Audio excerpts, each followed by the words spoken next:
Hi, and welcome to Toni Time. Well, today on our show, we brought in Mike Reddy for Ward 7. We're going to talk about things in the city and a lot of questions I've been asked while I've been out, doing grocery shopping or anything like that. So, Mike, welcome to the show. Thank you very much. Thank you for having me. Thank you for doing this. Oh, you're very welcome. Very welcome. So, you know what? I want to ask you about city budgets because I think people are confused. Well, it's the big topic, and it's the one that everybody in the city is involved with because everybody pays. Whether you're a property owner or whether you're a tenant, you pay through your rent. So, and the thing that I wanted to do was just to highlight the fact that what it does, what it provides. Yeah. Because the taxes that we pay provide the services that we get.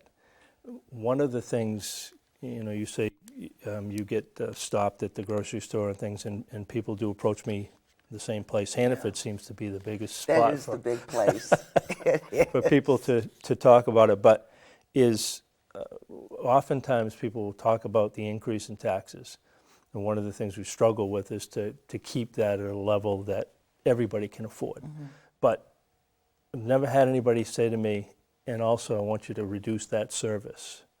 That's the disconnect. We're paying for all the services, for the fire, the police, the public works. I don't care about having the police department until I need them, and then I want them sitting outside my door, Right. before. And I think that's a normal reaction. It's the way that we think. We're involved in, or we're interested in what involves us, and sometimes we don't think that involves us. But this budget in the city is just, especially for a city like Biddeford, which the taxes in Maine are really governed by the value of the property. Right. And what the state has assessed us as property, what the state has assessed the city value as property. And because we're influenced by the water, it's huge. It's a huge, huge number. So actually, the price comes in from the state. In a good sense, yes. In a good part, yes. Okay. They have assessed what the value is, and we'll talk about it a little bit later. But the one benefit we have is the property that we have that we were under what we call TIF is protected from that. So that's not included in the value of the state right now. But one of the things, and I'm sure you've heard it because you're at all the council meetings, that I talk about a lot, and I've been talking about for the last 20 years, is the way that the state not necessarily assesses our value, but the fact that all of the funding from the state is based on that value. School funding is a huge part of this, and I had some numbers, but Sanford is a community that really, population-wise, the type of population, the poverty rates, the demographics are very, very similar to Biddeford. Okay. The school population is very, very close. They have, I think, about 400 more kids than Biddeford, but the free and reduced lunch population is about the same. The poverty rate in Biddeford and Sanford is pretty close. And the thing that always interested me is the difference in what the Sanford receives for education funding. This past year, Sanford received over $26 million. Oh my. Biddeford received 12. $14 million can buy a lot of stuff in a community. And that's based on just property value. We had, when Mayor Nutting was here, which was 10, 12 years ago now, we had a meeting with the Commissioner of Education, he and I and the school department superintendent, and we were told, you have water, Sanford doesn't have water. So the fact that we have, property that's on the ocean is the driving factor. Really? Whether or not people that are living down there have lived there for 100 years and can't necessarily afford to pay that kind of tax. So it should be a factor in what we get for state funding. It shouldn't be the factor, because, we're looking at costs in the school that really have nothing to do with our property value. No. We have an 18 to 20% level of special ed needs. Those are expensive, special ed kids. Sanford has a similar number. So again, when you look at the population of the schools, Sanford versus Biddeford, it's almost a mirror. It's almost a mirror. They do have about 400 more kids, but that's not the factor of doubling, more than doubling what we receive. I mean, I looked in the last 2 years, Sanford has received about $52 million more than what we've received from the state. And that's because we're on the water. Exactly. And you don't see that changing ever? Well, the problem is you'd have to change the school funding formula for the whole state. All right. And when you look at the rest of the state, particularly in northern Maine, there are a lot of communities that get upwards of 70, 80% of their school funding paid for by the state. We're at 37. And some of those communities, they're very, very small communities, couldn't afford to pay much more. But and they say, well, that's where the political clout is. Those communities understand the pressures that they're under, and that's one of the things that keeps them together. But there needs to be some way to address it. It shouldn't be. I'm not expecting that we would take the funding formula and eliminate the property value. It still needs to be in there. It still needs to be a factor, but not the factor. And that's the difference. That's what I see as a real difference. It also drives what we get for state aid to the cities. The property tax sharing. Now it has improved in the last couple of years. We've done much better with the state going back to contributing what they're supposed to contribute. But it's, again, a huge factor in that is what our property value is. It's so, this is a wonderful thing that you're explaining this to the people here because they don't understand that. Yeah, well, and truthfully, I was on the school committee years ago, and that was one of the things that I really couldn't understand. We always try to compare our situation to somebody similar, or we look at it similar. Yeah. And again, Sanford, the community is the total population is very close. It was a mill town like Biddeford was, and again, all of the demographics are very, very close. It just didn't make sense. Even in those days, Sanford was getting $8 to $10 million a year more than the city of Biddeford in school funding. Now, just in the school funding, it just didn't make any sense. Now, Sanford's got a new high school. They were able to get it paid for by the state. Now, they still contribute, I believe it's 10%. But when Mayor Toomey was here, we ended up redoing the high school, and that was totally on the city's dime because the state wouldn't fund it. So, we're paying that as part of our regular budget, where Sanford has picked up a significant, 85 to 90% is paid for by the state. That's a big difference. We're talking about $60 million building. Yeah. Now, you mentioned something in this conversation. Would you explain, because I've had many people walk up to me, what is a TIF? If you could break it down for everybody. And the best that I can. The TIF is tax increment financing. Tax increment financing. What it does is allows a developer and the city to come to an agreement, and every property that's listed in the city of Biddeford is paying taxes. So if you buy a piece of property and you enter in a TIF agreement with the city, that value stays right there. Okay, so you're going to pay taxes. We're going to receive those taxes based on that. The TIF involves what the increase in that property value is. So you're putting in, presumably, $10 million into that property to develop it. You need, particularly what we're seeing today is for financing purposes, to be able to recapture some of the increased tax money. Because of the $10 million you put in there, there's going to be an increased value in that property. Your taxes obviously would go up significantly from what they were. What it does is two things. One, it allows the city to shelter that $10 million in increased value, so it doesn't go on to the property value that affects our state funding for education and state sharing. And it also allows the developer to use those taxes to put back into the property. So, and there are significant differences in TIFs. Some of them involve credit enhancement, which is the one I've just explained, which would, the increase in the taxes would be shared between the city and the developer, and that would go to you for a certain period of time.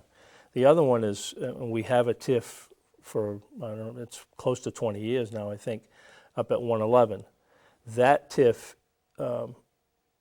none of that goes to the developer. It is strictly a TIF for the city. So the city has sheltered that value, and also the money from the increase in taxes from when it was just a field to what it is now goes into the downtown TIF. That was always envisioned to be, and remember years ago Bob Dodge was the economic development director, and the plan was to build a garage downtown to help improve the economic development of the downtown. But so that TIF is completely different from some of the ones we're dealing with now, which are credit enhancements. We've worked with some of the mill owners. The Zanton property, who owns the mill at Saco Falls and the loft at Saco Falls,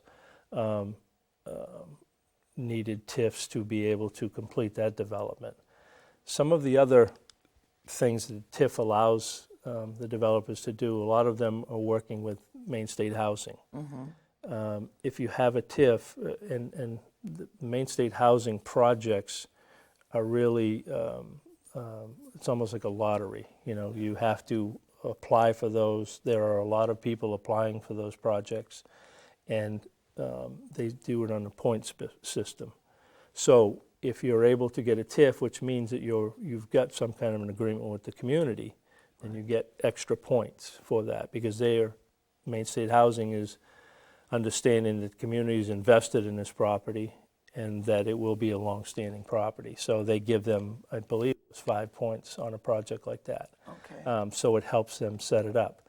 Now, I know the TIF thing is very, very difficult to understand, and I don't understand all of it, but Bob Dodge was the one that kind of schooled me years ago in really the difference between a TIF that we work with and help a developer and the regular TIF. The credit enhancement TIF is the one where a developer would gain some profit from that. The regular TIF, like the like the TIF at 111, the city maintains all of those funds. Okay. The other part for us is really the sheltering. There is a significant amount of value in the TIF district in the downtown that isn't on the state property value roll. Okay. So that means that when that TIF does expire, and I think one of them is 11 or 12 years, there's going to be $100 million added to our property value, which will reduce the amount of profit sharing we get, which will reduce the amount of state aid to education. And when you consider that we get 37%, it's basically we're losing 63 cents on every dollar. So as long as we can maintain those TIFs, and there are strict regulations on managing TIFs, and the state, controls the approvals of those TIFs. So it's not like we're doing anything we shouldn't be doing. But to me, as long as you can shelter that, the better. Yeah. Because when those go away, we're going to see not an explosion, but we're going to see a big increase in what the city itself is to provide for education, because the state money will reduce. And that's, again, if you remember years ago, there was a referendum. The state had put out a referendum, should they provide 55% of education. Now, they've never done that. Even since then, I think the state is at a 44 or 45%. And we'll never get 55, and it wasn't intended that every city would get 55. It's like we talked about before. Some smaller communities may get 80, 85%.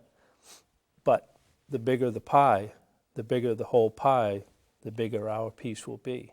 Exactly. Even at 37%. And school funding the school department is one of the biggest single pieces of the budget. You know, as I sit at City Hall and videotape, and I've learned an awful lot. I have learned a lot. And tell me if I'm wrong, I feel that everybody is planning for like the future. All right? You know, if we do this 10 years down the road, it's not instant gratification. It is planning for the future. Am I wrong? Yeah, absolutely, absolutely true. And I think probably in the last 10 years, that's been the focus of all the mayors and all the city councilors and all the school committee people that have been up there. You're right. Because we used to look at a budget as a year-to-year thing. And now, and the superintendent that we have now is really, really very good at that and has highlighted that every year that he's come to the city council. He's looking at 2 to 3 years ahead and what this increase will mean to that next 2 or 3 budgets. The other thing we've talked about a lot, and you've heard it so much, I'm sure that you have to close the door sometimes, but we're talking about trying to sustain things where when we add something to the budget, we're looking at, is this something we're going to be able to maintain 2 or 3 years down the road? When we're dealing with contracts now, we try to look at things that we know will cost us more 5 or 6 or 7 years down the road, and we afford them. Because when you're talking about contracts, you're talking about, first of all, you're talking about people. Yeah. But the benefits are the things that 20 years ago were a small piece of the pie. You didn't worry about that. You know, I was talking to somebody, and when I started working 50 years ago, you know, insurance wasn't a factor. You didn't worry about it. You could pay for your insurance out of your pocket change. You know, companies were always paying 100% in those days. But today, it's a huge cost. So sustainability, getting back to your point, is really a key topic. And you're right. We're trying to make sure that when we look at something now, we understand that it's going to cost us something down the road. And I think that was something that wasn't really considered. Like 10 years ago. Exactly. Okay. Exactly. We used to do things because they were good for today and didn't worry about what it was going to do to, you know, the city trying to maintain it 5 or 6 years from now. And it is a big factor now. You're right. I see it. Because everything I hear, and when you have a public meeting, and I hear people asking questions about why are you doing this now? Do you think Biddeford, the community, do you think they have a little bit of fear of change? I think that's natural. I think we all do. And I think in some cases people are looking at something that they think is working well now. Why are you looking to tinker with it? And I think, first of all, we look at the technology that all of our departments have. That's driving some change. And the other thing is, with all of these costs, all of the department heads, everybody in the city is trying to provide at least the same level of service for less money. Because everything goes up. I mean, we live in a house, you know, electricity is going up every year, the cost of heating is going up every year, food goes up every year. The same thing happens to the city, you know, and that's a key point. And you're right. So some of the changes are meant to try to continue to provide that service without increasing the cost. The other thing is, I think, and you and I talked about it a little bit before, but is the communication piece. And we don't do a good job, and I don't know how you would do a good job now getting the message out to people. You know, we have public access. We used to rely on the newspaper a lot, and now that's gone away. You know, social media, there are some people that are involved in that. There are a lot of people that aren't. You know, we've got a huge population shift in the city, too. We're now the youngest population in the state. Those folks get their information a much different way than I Yeah. do. You know, some of those people have never held a paper. You know, that's Right. not how they get their news. No. They're better informed probably than I am, but they don't look at the newspaper. No, they go online. Exactly. So that's one of the real challenges we have, because I think when I talk to people one-on-one, they do understand it, and they don't always agree, but they understand that there is a reason why you're doing it, and I think that's part of the problem too, is if they think you're just changing to change, they don't understand the thought behind it, or like you said before, we're trying to do something that'll be here for 10 years. Exactly. We'll be able to do it for 10 years and not just be a one-hit wonder. Right. They do understand. They do understand it, but it's just, how do we get the message out? And I also think on social media, you know, when things come out, some of it is not accurate. Yeah. I mean, you could wake up in the morning and be in a bad mood and you read it and it's negative, but then the next morning, oh, okay. It also depends on how you interpret it at the moment. Yeah. Now, I just want to circle back to our taxes, which you broke it down great. So just to reiterate that our taxes come from the state. They deem what taxes are going to be on property, correct? Well, they just the property value. Property value. We control what the taxes are. Okay. I wish I could blame that totally on the state, but You can't. that wouldn't be fair. And our taxes are also paying for school Yeah.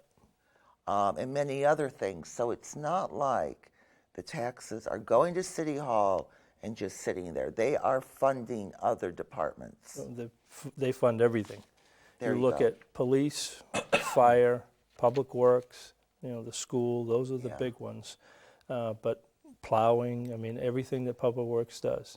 And one of the things that I think a lot of people do understand but forget sometimes is, you know, you look around and you drive around in the wintertime. Our streets, although the roads are in tough shape and that's being worked on at a much better rate than it had been, but are plowed as well as anybody's. You go to the communities around us, and our roads are down to bare pavement, and you know the other communities still have ruts. We have a transportation department, mechanics that work on our equipment that are as good as anybody, and I truly mean that, as good as anybody. We do things in our public works mechanics facility that no other communities do.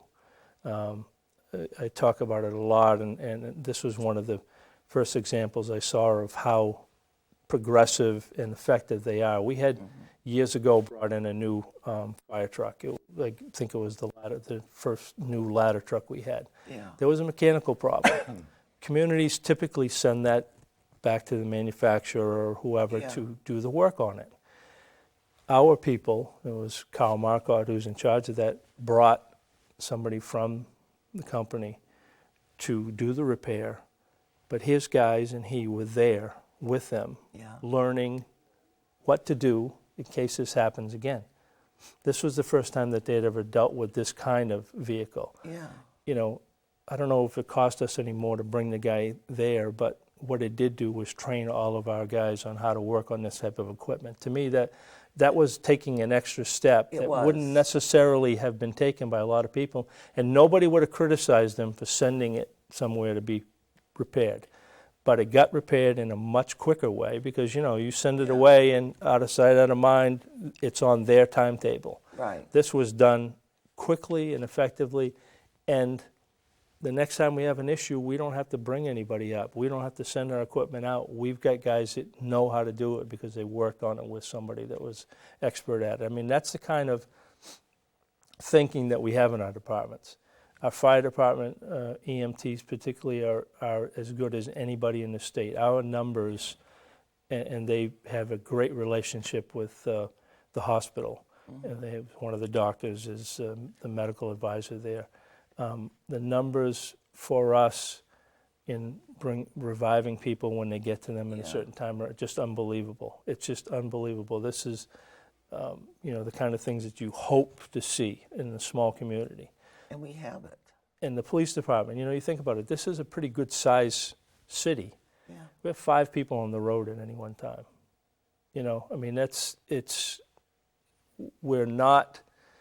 We're providing, I think, big city services without having those extra big city costs. Our people are doing things far and above what I think a lot of other communities do, and even bigger communities, because they have a lot more people. That's the real challenge, is to be able to support that, so that as we continue to grow and increase, that staff increases. That's the challenge we have right now.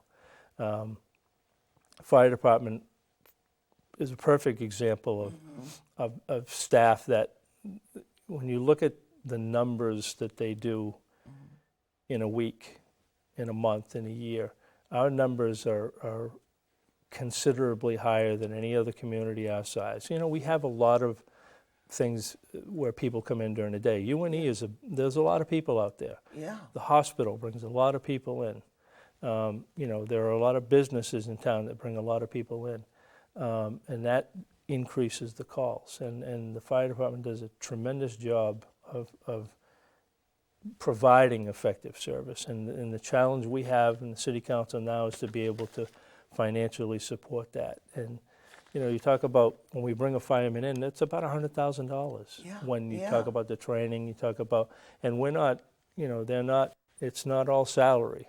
No. Benefits and equipment and those things. And so that's the challenge, is how do we do it, and how do we do it so that we can sustain it for 2 or 3 years and not bring people in and then 2 years later, start having layoffs. That's the challenge. And all of that competes for that property tax money. Yeah. All of those things providing vital services, needed services, they're all competing for the same dollar. And that's the challenge, is how do we divvy up that pie effectively, fairly, and to the areas that need it the most. As I listen to how everything kind of melts together, you have a camaraderie within the city, within the fire department, the police department. It's a group of community who care. And they try. The story about the fire truck. To learn that so in the future. Yeah, absolutely. It's great. Yeah, and it always interests me. You're right. And the people that work in these departments, it seems like they're spending money like it was their money, meaning they're really watching out for what they spend. Yeah. It amazes me, we get things that come to City Council or Finance Committee, the prices of things today. It's just unbelievable, when you have to buy a piece of equipment, and it's $100,000, and it just puts me back in my chair. But you see, they've gone out to bids, and you talk to these guys, and that's what the prices are. We're affected by so many things, the tariffs and the price of steel, the price of oil, all of those things affect us down at the very bottom level, because that's what's used to make this equipment. But they do work so well, like you said, together, and are so concerned about the tax dollars. A lot of these folks live in the city. They pay the taxes that we pay too. Yeah. So, they understand the challenges, but I've never gotten the feeling in the city that any of our departments think that the equipment is what does the job. They understand it's the people that do the job. They try to provide the most effective equipment, but they understand that it's not that piece of equipment that's doing the job. It's not the brand new plow truck that's plowing at 3 o'clock in the morning. It's the guy in the driver's seat. And that's, one of the things that they really get a sense of from the department heads, is they understand that. And they do work together, you're right. That's, you see especially it. out when there's something going on. Oh, yeah. We've had major storms, and so the guys doing a plow truck can only drive for a certain amount of time. Well, so they go, and end up going to the fire department. The fire department are providing meals for these guys, Oh my. not yeah. guys and gals, and places for them to sleep. It's not something that they do in every community. No, they don't. It's something that they do here. Exactly. One of the gentlemen from Public Works in my little room as I'm taping, when you call him up for information, he's got it. I can't remember his name. But he's got the information you're asking. If he doesn't have it, he'll say, I don't have that with me right now. I'm always blown away by him when he gets up and talks. Yeah. I think Carl Marcotte, I think, is who it is. Yeah. And just a little story about him. I was on a school committee. 1999 was the first time I'd ever served on any committee, and we were talking about buying a bus. And I looked at it and, gee, this bus isn't that old. Why are we spending that kind of money? They said, well, go see Carl because he can walk you through it. Go to see him, and he's got a list for every piece of equipment in the city, from a weed whacker to the most expensive fire truck we have. From the time we got it, how much it's cost us, how much it cost us each year. And the reason we're spending money on this particular bus instead of maybe one that's older is because of the mileage it's got on it and what it's cost us each of the last 2 years in maintenance. So he's got a reason for bringing this thing forward instead of, well, it's 10 years old, so we've got to replace it. That's not how he does things. No. That's not how he does things. And you're right, he's got information on every piece of equipment we own. It used to be, I don't know if you remember, but Councilor Swanton used to tease him all the time because, he said, you ought to have some of our equipment a little bit rustier because it would look like it needs to be replaced. Yeah. And Carl takes care of that stuff like it was his. Yeah. And he has pride in the equipment that he works on in the city and wants to make sure that it may not be the newest, but it doesn't look old. Right. It's well taken care of, and that's why I say the stuff that we have in the city, we get the most out of. There's not equipment that we're trading in that's got a long shelf life. I mean, when they come to us with stuff that needs to be replaced, it needs to be replaced. It really needs to be replaced. Yeah. Wow. Yeah. So let's talk about housing a little bit. That comes up at the meetings quite a bit.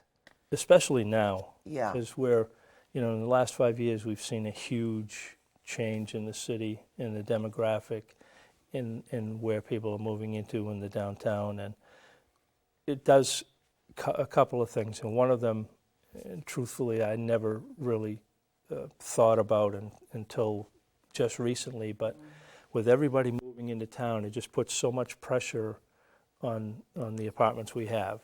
Yeah. Landlords are investing money into their properties, upgrading them, because they know that they can get more money for rents. Right. And so some of the people that we've had that have lived here forever are being really pressured either to come up with significantly more rent money or can't afford it anymore. That's a challenge we have now. I think in the really immediate future is how to provide affordable housing. Yeah. I'm on the Biddeford Housing Authority. I've been on that committee for about 8 years now. Guy Gagnon, who's the president of the Biddeford Housing Authority, does a great job in scouting properties. We've opened several properties in the city that are new, but it's not able to keep up right now. I mean, we've there are so many folks coming in, and like I said, they talk about Biddeford as the youngest city in the state, which, 10 years ago, that was the furthest from the truth. Right. And, even what's, and you talked about it a little bit before, nothing happens. We talk about something, but that doesn't mean it's ready tomorrow. We talk about a development coming in, and it's 3 years before it's here. Right. So people are moving in, and they are putting pressure on the older apartment buildings, and the rents are going up. And we've got, I think, two forms of homelessness now in the city. One is the the chronic homeless, the people Yeah. that have either substance abuse issues or mental health challenges and have been homeless. We've also got that group which is being forced out of their apartments. We've heard of, landlords that are, people are being asked to leave their apartments for them to be renovated. When they get renovated, they're so expensive that the people that were in them can't afford them anymore. I think that the community has done a pretty good job of protecting seniors. There is a lot of senior housing available in the city with the MacArthur homes and those type of projects, but family housing is a difficult thing. And we're starting to work on it. There's a homeless group that I'm part of that Reverend Shirley I've had her on the heads. show, And but it's something that takes time, and I have a tough time trying to understand how we do it, because to me, if you're a landlord or a property owner, you have a right to put improvements into your property, and then you've made the investment. You should be able to, I don't know if get what you can is the right term, but you should be able to rent it for what is a fair rate, and that's for you to determine, not for the city. That's the problem I have. We're not New York City where we can put rent control in and things like that, and all of those things have ramifications. I've seen that some people have talked about, well, the city can give land to Biddeford Housing. Biddeford Housing can put up property for free, and with state grants and things like that, and some of that is true, but the city and Guy Gagnon from Biddeford Housing have looked at the properties that are available in the city. Most of what we own is not developable property. It's a piece of land that's on the corner of the street.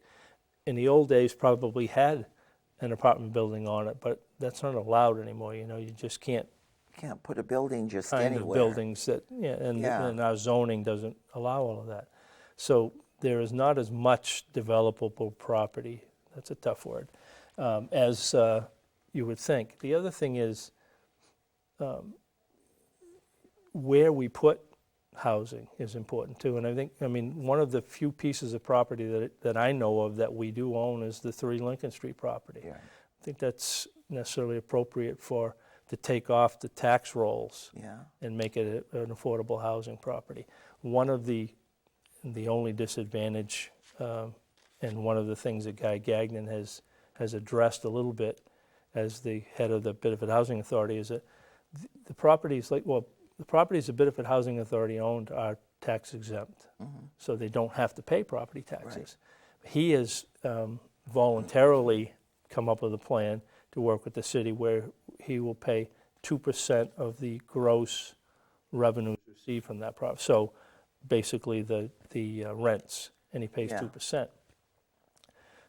The thing is that, in Biddeford Housing Authority, all of the St. Andre's property, the school, the rectory, and the convent are all Biddeford Housing Authority projects. The old convent, I think the taxes would be in the area, if it was taxable based on its assessed value, about $4,000. Because we're paying the 2% on rent, it's $400 that the city that Biddeford Housing is paid, significantly less. I mean, there is a drawback there, but so the long answer to your question is, I don't know how to deal with it. I don't know how to solve it. It's something that we have to work on, and we have been working on. And I think one of the pluses with working with Reverend Shirley is she's got access to people that have dealt with this issue. Yeah. And this was one of those things, at least for me, that all of a sudden appeared. I know it's been happening for a while, but we didn't realize that it was an issue until we understood particularly how many kids we have in the school that are classified as homeless. I was just going to bring that up. That's the thing that really slapped you in the face. Oh, And when you have, one of the stories was there was a young mother who had a job. I mean, it wasn't a person that, hasn't taken any responsibility for herself. She had a job, but the property that she was living in was sold. People, everybody that was in there left, and they redeveloped it and improved it, and the rent was double, and she couldn't afford it. She got 2 young children, and through no fault of her own, and that's why I say that's a different kind of homeless than what we're used to. Right. And that's the challenge right now. Even general assistance, I mean, they have an ability to help you pay for rent if you can't pay for your rent. Right. They have no ability to find you a rent. And that's the other challenge. There aren't apartments available in Biddeford. They just are not there. Yeah. The stock is down when you have so many people coming in. Not a lot of increase now with the Harrington project and the Riverview project coming up. There'll be more apartments available, but that's not low income. No. But any apartment would be helpful at this point because people are taking apartments they wouldn't necessarily take because that's all that's available. I mean, I worked with the Mainway, which is a volunteer agency in the city. Volunteered with that for about 10 years. Yeah. And they have a transitional home. They also ran a representative payee program, which is a lot of the folks with mental challenges or substance abuse just can't handle their finances. And most of them are on Social Security, either disability or SSI. So we would help them manage it. And so those are folks that, for the most part are getting $700 to $800 a month, and trying to manage rents and stuff like that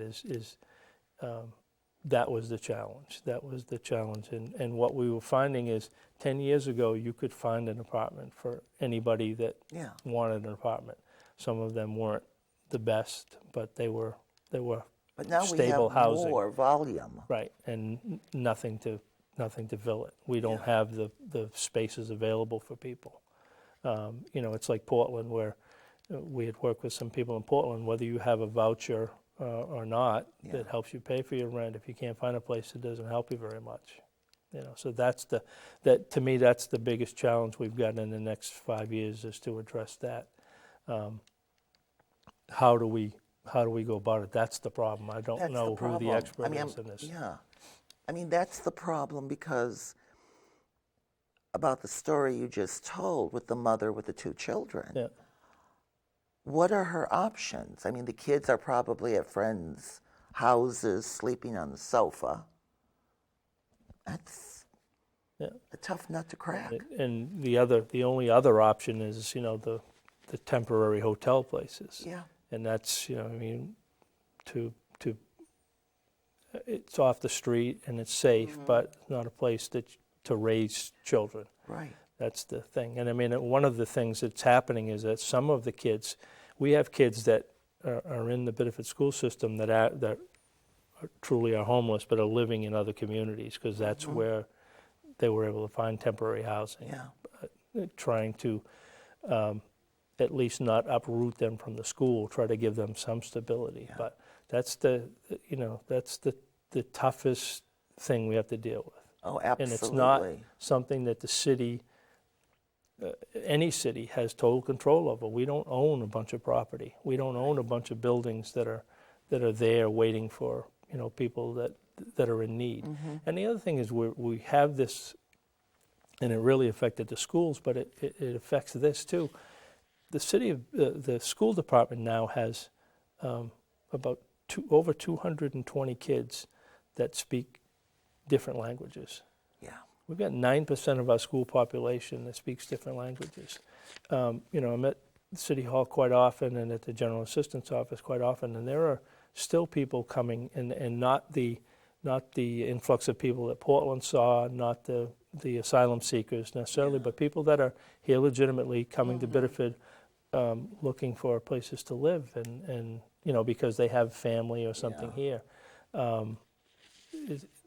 Large families, and it's just difficult, and that's probably the biggest challenge, is finding apartments that can take care of a family, 2, 3, 4 bedroom apartments. That's what's missing. That's what's missing, because the money is in the 1 and 2 bedroom apartments. Right. Exactly. Well, now Let's talk a little bit about parking. Favorite subject. Oh, boy. The issue is, I think, and again, I take responsibility for some of this, we haven't communicated very well what really we're trying to do. Yeah. Yeah, it's... The parking garage that's being proposed now, that's being planned now on 3 Lincoln Street, is not to benefit the stores downtown or to benefit the restaurants downtown. Most people are not going to walk from that parking garage over to Grady's to shop for a TV. It's going to, in my mind, we own that property at 3 Lincoln Street. This is to help us develop that property to the biggest extent. We have already significant interest in people wanting to develop that property, but they can't bring any business down or any companies down that have employees without a place to park. Right. We have on the old Merck site now, there's pavement down there, and there are people from the apartments at Saco Falls and the lofts at Saco Falls that lease spaces. Mm-hmm. So what we have available for parking is already taken up. It's used, it's gone. It's gone. You can't bring anybody in without providing parking. No. Because the same thing is true. People keep saying they're not going to walk from the parking garage here to downtown. They're not going to park downtown on Washington Street and walk over there to a business office. There needs to be parking there, and that's why I support that parking garage there. We need to, and we've started to address the parking downtown because it is an issue. We've got smaller developments coming in. There's a building on Washington Street right across from the Wonder Bar that's transforming into condos or apartments. According to the zoning, they should have 29 parking spaces because of the number of apartments. But we didn't require them to have any parking spaces. They were given a waiver. I don't know where they're going to park. Yeah. I don't know where they're going to park, and I don't know why it's on the city to provide parking for residential places downtown. The city doesn't come and plow my driveway. No. They don't come and plow your driveway. If they do, we're going to have an investigation.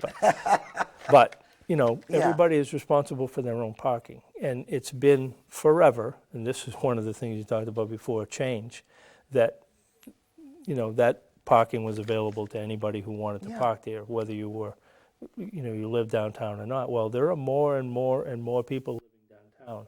At the same time, there are more and more businesses coming downtown, and there needs to be a better handle on what we have for parking and how best to share that parking. I think long after, I'm involved, but I think there's going to have to be a look at some kind of a facility downtown for parking. As you look at the parking now, and there are times when you can go by and you can find a space, but there are a lot of times when you can't find a space. There are a lot of employees that work downtown. We know that they're still doing the 4 hours and then moving, 20 feet and moving another 4 hours. But when you bring employees in, when you bring in people that live downtown, everybody needs a place to park. Right. And A, it's difficult to find that place, and B, who should be providing it? Should be the people that, there are landlords that build elsewhere that are required to provide parking. If you build out on May Street, you have an apartment building. You have to supply a certain amount of parking. You live downtown. You have a building downtown. That's not necessarily required. No. We've done things to, ask the planning board not to do any waivers now, but they look at specific projects. So it's easy for me to say we shouldn't give any waivers.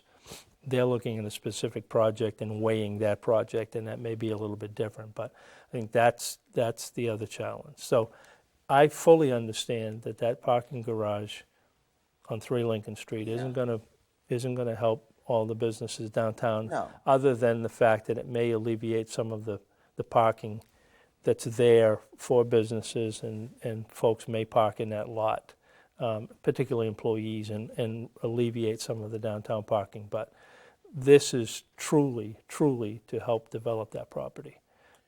Yeah, and see, I when I think about it, downtown, if you have an apartment, the city is not, in charge of where you need to park. Right. I mean, and of course, I'm comparing this to like Manhattan, alternate sides of the street parking. You go out there at 11 o'clock with your lunch, you move, you go back, whatever. That was my choice where I park, or do I want to go into a lot and walk 5 blocks? Right. It was my choice. Yeah. Yeah. And that's, my son lives in Boston. Yeah. He lives in the South End, and, they have stickers, Yeah.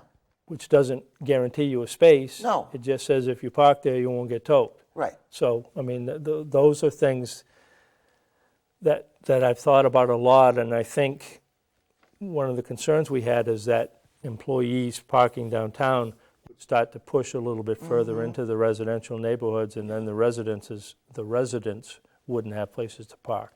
And we haven't dealt with that yet, but I think that's a challenge that's going to go forward. But you're right, we've looked at that separately from the rest of the city. We've looked at residential parking there as differently from the rest of the city, and that's, I think, why we're having a lot of the problems we're having now, because it's never been something they've had to think about. Right. And now they That's do. it right there.